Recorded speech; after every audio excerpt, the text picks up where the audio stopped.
Hello friends, welcome to my channel Sahu science classes.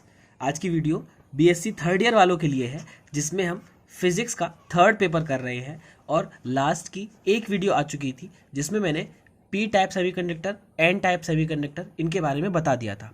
तो अगर वो वीडियो नहीं देखी है तो उस वीडियो को जरूर देखिएगा, तभी आगे की आज की वीडियो समझ में आ पाएगी। ठीक है, तो बीएससी फाइनल ईयर की ये वीडियो है फिजिक्स की, और बहुत ही इंपॉर्टेंट वीडियो है क्योंकि आज की वीडियो में हम पीएन जंक्शन डायोड, जी हाँ, पीएन संधि डायोड भी कहते हैं, उसके बारे में समझने वाले हैं। तो आइए शुरू करते हैं।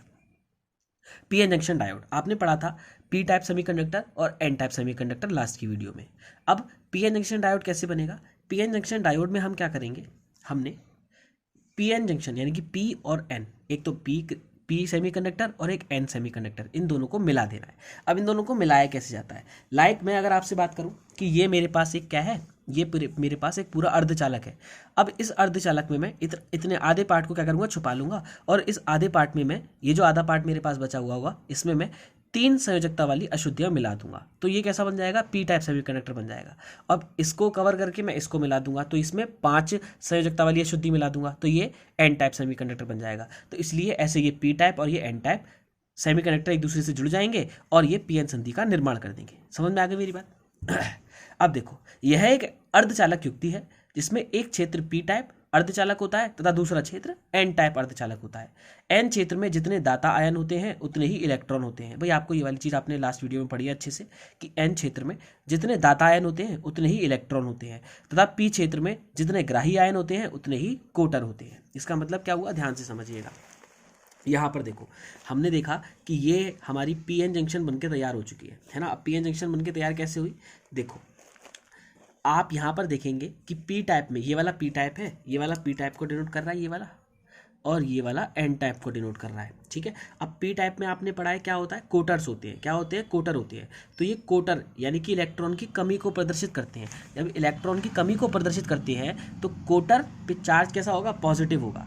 और क्योंकि इलेक्ट्रॉन की कमी है तो इसलिए ग्राही आयन होते हैं। तो जितने कोटर होते हैं उतने ही ग्राही आयन होते हैं। तो ये देखो, ये स्थिर ग्राही आयन होते हैं ना, एक जगह स्थिर रहते हैं। कोटर इधर से उधर गति कर सकते हैं। तो ये कोटर हो गए और ये ग्राही आयन हो गए। जितने कोटर है उतने ही ग्राही आयन है। सेम एन टाइप में होता है। एन टाइप में क्या होता है, इलेक्ट्रॉन होते हैं गति करने के लिए, है ना। अब इलेक्ट्रॉन इसमें, क्योंकि इसमें 5 संयोजकता वाली अशुद्धियां मिला देते तो एक इलेक्ट्रॉन फ्री बचता था हमारे लिए, है ना। तो अब कह सकते हैं हम कि इलेक्ट्रॉन जो है वो एक्स्ट्रा है। जब इलेक्ट्रॉन एक्स्ट्रा होता है तो यानी कि उस ज़्यादा है मतलब ये दाता आयन होता है। ठीक है, तो दाता आयन को प्लस से डिनोट करते हैं। तो ये स्थिर दाता आयन होते हैं और इलेक्ट्रॉन भी इसके पास मौजूद होते हैं, फ्री इलेक्ट्रॉन। तो इसलिए पीएन जंक्शन हमारा बनके तैयार हो जाता है। अतः यह दोनों ही क्षेत्र के उदासीन होंगे। अब ये दोनों क्षेत्र क्या होंगे, उदासीन होंगे। क्यों? जितने प्लस है उतने ही माइनस है, जितने ही नेगेटिव है, नेगेटिव इलेक्ट्रॉन पे होता है, उतने ही पॉजिटिव है जो कि आयन है ना। इन दोनों क्षेत्रों के बीच बनी संधि को पीएन संधि कहा जाता है। इन दोनों संधि के बीच जो संधि बन रही है हमारी, ये वाली जहाँ पर जो संधि बन रही है, इसको पीएन संधि बोला जाता है। अभी आगे चल के बहुत इंटरेस्टिंग है ये, अवच्छय परत के बनने को आप समझेंगे तो बहुत ही ज़्यादा इंटरेस्टिंग है। अब वो कैसे बनती है मैं आपको उसे समझाता हूँ। ठीक है, देखो आपको क्या समझना है, सबसे पहले आपने डायग्राम समझना है। देखो अब डायग्राम कैसे समझना है, हमने क्या करा, सबसे पहले मैं आपको दोबारा से समझा देता हूँ। हमने एक पीएन जंक्शन तैयार कर लिया पहले। अब पीएन जंक्शन तैयार करने के लिए मैंने एक पार्ट को पी मान लिया और एक पार्ट को एन मान लिया। ठीक है, अब यहाँ पर क्या है, कोटर होते हैं। यहाँ पर क्या होते हैं, कोटर्स होते हैं। ये रहे कोटर हमारे, है ना। थोड़े से कोटर्स बना लेते हैं जिससे समझ में आ जाए आपके। और उतने ही क्या होते हैं, ग्राही आयन होते हैं। उतने ही ग्राही आयन होते हैं। अब ये कैसे थे, पॉजिटिव थे कोटर, और ये नेगेटिव होते हैं। ग्राही आयन नेगेटिव को शो करते हैं, नेगेटिव पार्ट को। ठीक है, अब सेम इसका उल्टा क्या होता है, यहाँ पर दाता आयन होते हैं। क्या होते हैं, दाता आयन होते हैं, और उतने ही इलेक्ट्रॉन होते हैं। उतने ही क्या होते हैं, इलेक्ट्रॉन होते हैं। जितने दाता आयन होते हैं उतने ही इलेक्ट्रॉन होते हैं। क्लियर है मेरी बात? इसके बाद देखिएगा, अब हमने आयन और इलेक्ट्रॉन्स बना लिए। अब ध्यान से देखिएगा, ये इलेक्ट्रॉन्स है ना। अब पीएन जंक्शन मतलब पीएन संधि बनकर हमारी तैयार हो गई। अब यहाँ पर अवच्छय परत क्या होती है उसे समझा रहा हूँ मैं आपको। आप ध्यान से देखेंगे कि ये भी संधि है। अब संधि के करीब क्या होगा, ये इलेक्ट्रॉन जो होंगे कोटरों की तरफ आकर्षित होंगे। तो इलेक्ट्रॉन क्या करेगा, जंप कर जाएगा। ये संधि है भाई, ये यहाँ पर संधि है, यहाँ पर ये। अब संधि के समीप भाई बिल्कुल ये दीवार है एक किस्म की।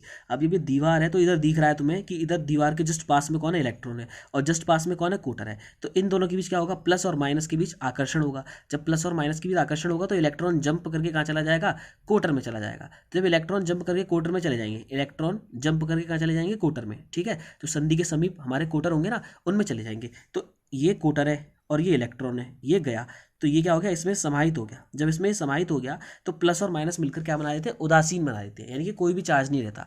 तो संधि के समीप क्या होता है, संधि के समीप ये जो इलेक्ट्रॉन कोटर आपस में मिल जाते हैं और आपस में मिलकर एक युग्म बना लेते हैं, और इसलिए प्लस और माइनस का स्थायित्व उस वक्त खत्म हो जाता है जब तक एक दूसरे से बॉन्ड बना लेते हैं। इसको ये भी बोल सकते हैं हम, ये वाली चीज से भी समझ सकते हैं कि ये जो फ्री इलेक्ट्रॉन होता है, यानी कि चालन बैंड से वो संयोजी बैंड में चला जाता है, वो बंध जाता है। ठीक है, मेरी बात समझ में आ गई। तो यहाँ पर क्या होगा, अब इसके बाद का देखो, ये जब चला गया अंदर, मैं उसके बाद का डायग्राम समझा रहा हूँ आपको। अब क्या होगा, अब ये होगा कि यहाँ पर ये जो संधि बन रही थी, यहाँ पर क्या बचेंगे हमारे, सिर्फ आयन आयन बचेंगे। क्या बचेंगे, सिर्फ आयन आयन। संधि के समीप, संधि के समीप हमारे सिर्फ आयन आयन ही बचेंगे। जब आयन आयन ही बचेंगे तो हम कह सकते हैं कि जो कोटर होंगे वो तो इधर पीछे की तरफ रह जाएंगे, जो पीछे वाले के होंगे पीछे की तरफ रह जाएंगे, और इलेक्ट्रॉन यहाँ पर होंगे, यहाँ पर रह जाएंगे, है ना। और वो आयन भी रहेंगे यहाँ पे, है ना, वो आयन भी यहाँ पर रहेंगे। बट मेन बात अब मैं क्या समझाने की कोशिश कर रहा हूँ कि यहाँ पर जो कोटर और इलेक्ट्रॉन थे पास पास में, वो एक दूसरे के साथ मिल गए और एक दूसरे के समाहित हो गए। तो उससे क्या हुआ, उससे हमारे पास में सिर्फ माइनस और प्लस, ये स्थिर दाता आयन और स्थिर दाता आयन और स्थिर ग्राही आयन बचे, है ना। अब यहाँ पर कोटर और इलेक्ट्रॉन समाप्त हो चुके हैं, वो हैं लेकिन उनका कोई अस्तित्व नहीं है। ठीक है, अब यहाँ पर एक लेयर बन जाती है, इनके कारण यहाँ पर क्या बन जाती है, एक लेयर। लेयर क्यों बनती है, क्योंकि प्लस से माइनस की ओर एक विद्युत क्षेत्र उत्पन्न हो जाता है। ये जो आयन है ना, इन आयनों के कारण प्लस से माइनस की ओर एक आंतरिक विद्युत क्षेत्र, जिसे हम ई सफिक्स में आई से डिनोट करते हैं, आंतरिक विद्युत क्षेत्र उत्पन्न हो जाता है, जो कि जिसके कारण यहाँ पर आंतरिक विद्युत क्षेत्र के कारण एक विभव उत्पन्न हो जाता है। क्या उत्पन्न हो जाता है, एक विभव उत्पन्न हो जाता है, जिसके कारण यहाँ पर एक परत बन जाती है, जिसे हम अवच्छय परत कहते हैं। और वही परत क्या करती है, ये जो कोटर होते हैं और ये जो इलेक्ट्रॉन होते हैं, अब ये भी भाई इधर उधर जाना चाहेंगे, ये भी गति करना चाहेंगे, लेकिन ये गति नहीं कर पाते हैं। क्यों, क्योंकि यहाँ पर अवच्छय परत इनको रोकती है। अवच्छय परत क्या करती है, इनको रोकती है, जिसे हम डेप्लेशन लेयर भी कहते हैं। अब इसी बात को आइए थ्योरी में भी समझ लेते हैं, नोट्स में। ठीक है, देखो, जैसे ही पीएन जंक्शन बनकर तैयार होती है, इलेक्ट्रॉन पी क्षेत्र की ओर तथा कोटर एन क्षेत्र की ओर गति करना प्रारंभ कर देते हैं। अभी मैंने आपको ये वाली चीज समझाई कि इलेक्ट्रॉन जो थे वो कहाँ जा रहे थे, पी क्षेत्र की ओर, और कोटर एन क्षेत्र की ओर गति करना प्रारंभ कर देते हैं।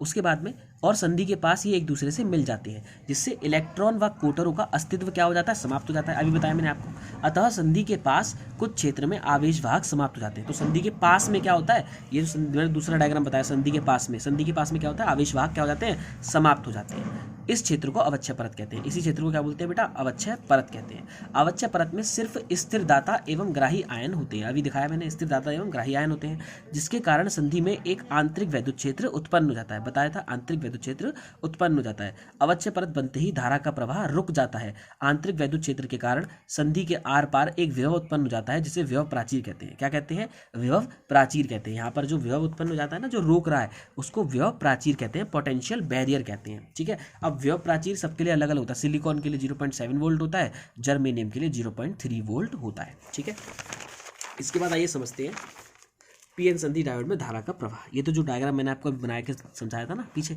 ये वही डायग्राम है। ऐसा आप स्क्रीनशॉट ले सकते हो, आराम से बना सकते हो।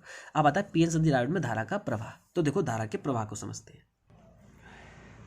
पीएन संधि डायोड में धारा का प्रवाह, यदि संधि डायोड में कोई बैटरी ना जुड़ी हो तो परिपथ में कोई धारा नहीं बहती। ऑफ कोर्स सी बात है भाई, कोई भी धारा नहीं बहेगी। क्यों, क्योंकि यहाँ पर अवच्छय परत बन चुकी थी, इलेक्ट्रॉन इधर गति नहीं कर पा रहे, कोटर इधर गति नहीं कर पा रहे, इसके बाद तो कोई धारा प्रवाहित ही नहीं होगी।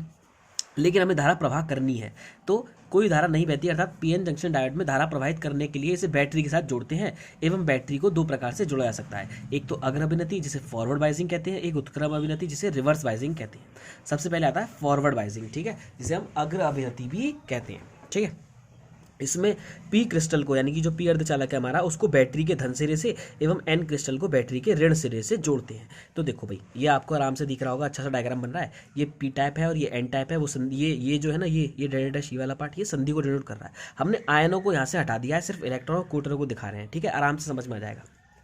देखो, इसमें पी क्रिस्टल को बैटरी के धन सिरे से एवं एन क्रिस्टल को बैटरी के ऋण सिरे से, मतलब पी को पॉजिटिव से और एन को नेगेटिव से। हमेशा याद रखो भाई, पी को अगर पी से जोड़ा है, एन को एन से जोड़ा जाता है, मतलब पी को पॉजिटिव से और एन को नेगेटिव से जोड़ा जा रहा है, तो ये फॉरवर्ड बाइजिंग होगी। ठीक है, जोड़ते हैं तो ऐसी बाइजिंग को फॉरवर्ड बाइजिंग कहते हैं।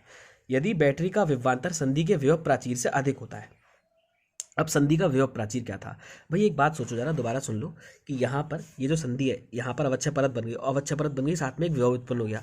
तो जो विभव उत्पन्न हो रहा था वो विभव ही कोटरों को जाने नहीं दे रहा था और इलेक्ट्रॉनों को जाने नहीं दे रहा था, नहीं जाने दे रहा था।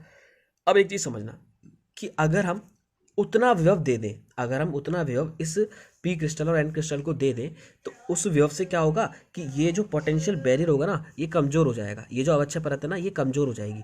अवच्छय परत कमज़ोर हो जाएगी, जैसे ही इसको विभव मिलेगा, इधर से धक्का मिलेगा, इधर से धक्का मिलेगा, तो क्योंकि इधर से भी धक्का मिलेगा और इधर से भी धक्का मिलेगा, तो क्या होगा, ये अवच्छय परत कमज़ोर हो जाएगी। और अवच्छय परत जब कमज़ोर हो जाएगी और जैसे ही सिलिकॉन के लिए देखें 0.7 वोल्ट था विभव प्राचीर, तो 0.7 वोल्ट से ज़्यादा हो जाएगा, तो वैसे ही क्या होगा कि अवच्छय परत बहुत ज़्यादा कमज़ोर हो जाएगी और इलेक्ट्रॉन गति करना प्रारंभ कर देंगे, है ना।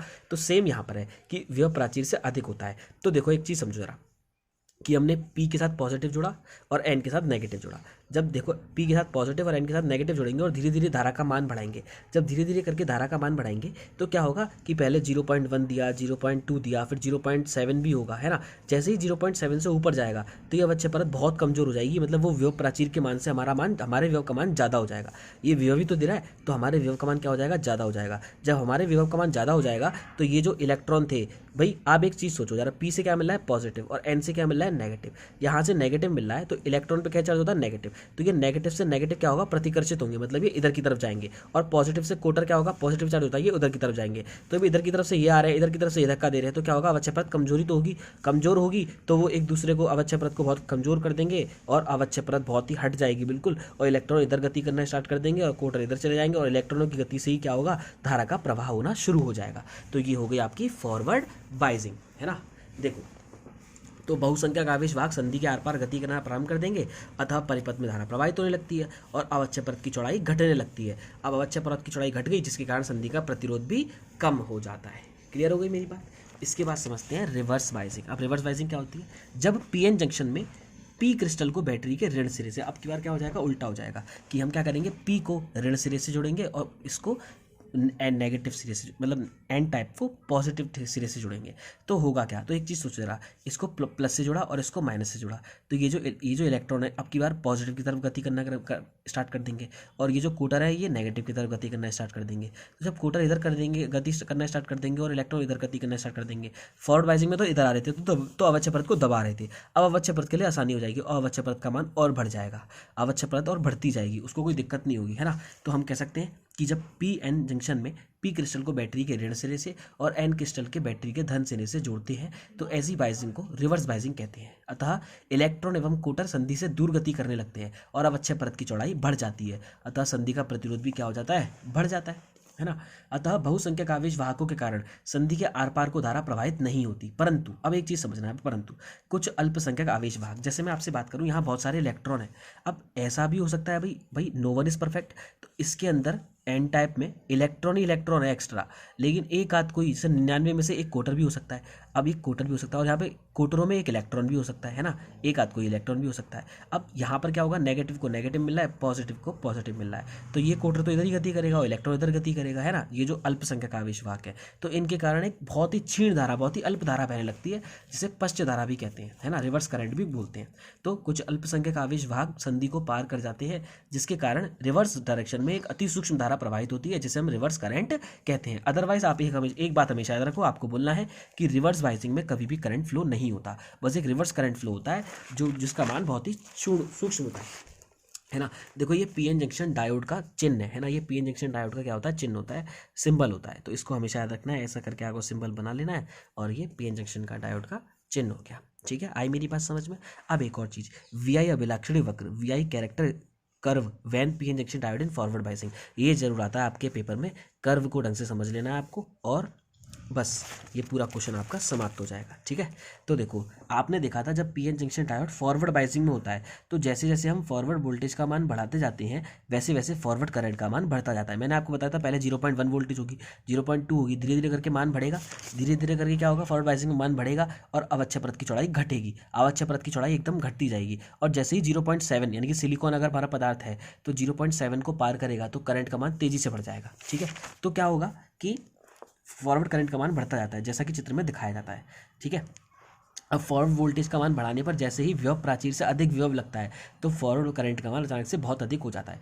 क्या होगा, जैसे ही व्यव प्राचीर से अधिक व्यव लगता है, तो व्यव प्राचीर 0.7 था, तो 0.7 से जैसे ही मान क्या हो जाएगा, अधिक हो जाएगा। तो देखो एक चीज़, अब जर्मेनियम के लिए लिया है इसने जीरो, मतलब जर्मेनियम क्या था, जर्मेनियम के लिए 0.3 था। तो एक चीज़ सोचो, 0 पॉइंट हमने धीरे धीरे करके वोल्टेज का मान बढ़ाया, अपनी 0.1 करा तो थोड़ा सा करंट का मान बढ़ा, 0.2 करा तो थोड़ा सा मान बढ़ा, 0.3 पे लाए तो भी थोड़ा सा मान बढ़ा। लेकिन जैसे ही 0.3 से आगे बढ़ेंगे तो क्या होगा, एकदम वोल्टेज का मान तो कम बढ़ेगा लेकिन करंट का मान तेजी से बढ़ जाएगा। तो ऐसे क्या होगा, करंट का मान जब तेजी से बढ़ जाएगा तो इसे बोलेंगे वी आई अभिलाक्षित वक्र फॉर फॉरवर्ड बाइजिंग, है ना। फॉरवर्ड बाइजिंग के लिए वी आई अभिलाक्षित वक्र। तो फॉरवर्ड करंट का मान अचानक से बहुत अधिक हो जाता है और उस वोल्टेज को दहली वोल्टेज या कट इन वोल्टेज कहते हैं। आराम से लिख सकते हो, बहुत ही ईजी थ्योरी है बना बना के।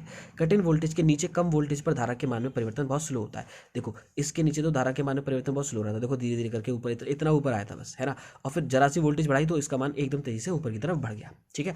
अब रिवर्स बाइजिंग में देख लो, है ना, रिवर्स बाइजिंग में देख लो।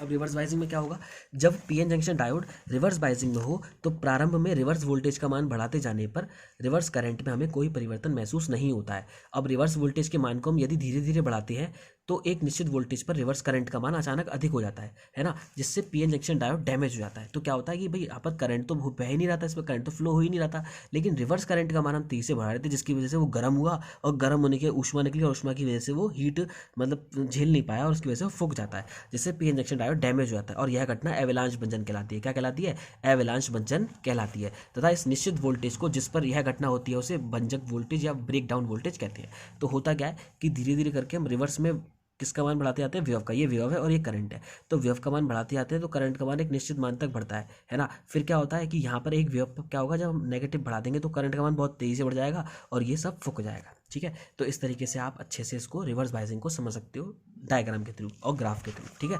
तो आज की वीडियो में हमने क्या समझा, पीएन जंक्शन डायोड क्या होता है, फॉरवर्ड बाइजिंग, रिवर्स बाइजिंग और साथ ही वी आई अभिलाक्षणीय वक्र जो कि आपके पेपर में आता है, उत्क्रम अभिनति और अग्र अभिनति, है ना।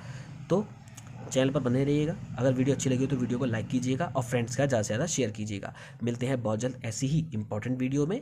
Good bye guys.